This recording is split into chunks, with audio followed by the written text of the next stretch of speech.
গাজা, এই নামটা শুনলেই চোখের সামনে ভেসে ওঠে যুদ্ধ আর সংকট। কিন্তু এই সংকটের আড়ালে লুকিয়ে আছে প্রায় 4000 বছরের এক অবিশ্বাস্য ইতিহাস। ঢাকার চেয়েও ছোট এই ভূখণ্ডটি কিভাবে আফ্রিকা, এশিয়া ও ইউরোপের ভাগ্য নির্ধারণের কেন্দ্রবিন্দু ছিল। প্রাচীনকালে এটি ছিল ফিলিস্তিনিদের 5টি প্রধান নগরের একটি, যেখানে লোহার মতো উন্নত প্রযুক্তি ছিল তাদের হাতে।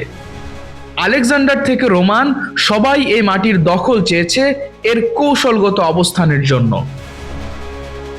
কিন্তু এই 1000 বছরের ইতিহাস এক ঝটকায় বদলে যায় 1948 সালে, যে বছরটিকে ফিলিস্তিনিরা চেনে নাকবা বা মহাবিপর্যয় নামে।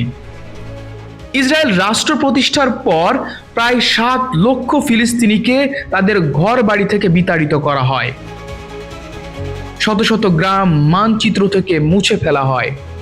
এই ঘরহারা মানুষদের মধ্যে প্রায় 2 লক্ষ মানুষ আশ্রয় নিয়েছিল ছোট্ট গাজায়। মাত্র 80,000 মানুষের এক প্রাচীন শহর রাতারাতি পরিণত হয় প্রায় 3 লক্ষ মানুষের এক বিশাল শরণার্থী শিবিরে। জাতিসংঘের দেওয়া তাঁবুগুলোই হয়ে ওঠে তাদের নতুন ঠিকানা, যা পরে কংক্রিটের স্থায়ী বস্তিতে পরিণত হয়।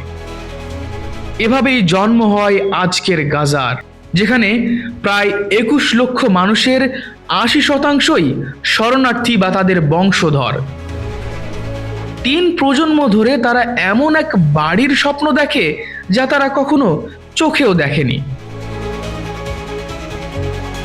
গাজার এই বর্তমানকে বুঝতে হলে এই নির্মম অতীতকে জানা অপরিহার্য। ইতিহাসের পাতাগুলো পাল্টেছে, কিন্তু গাজার গল্প এখানেই থেমে যায়নি। পরবর্তী পর্ব দেখার জন্য সঙ্গেই থাকুন বিজেএন টিভি 24 এর।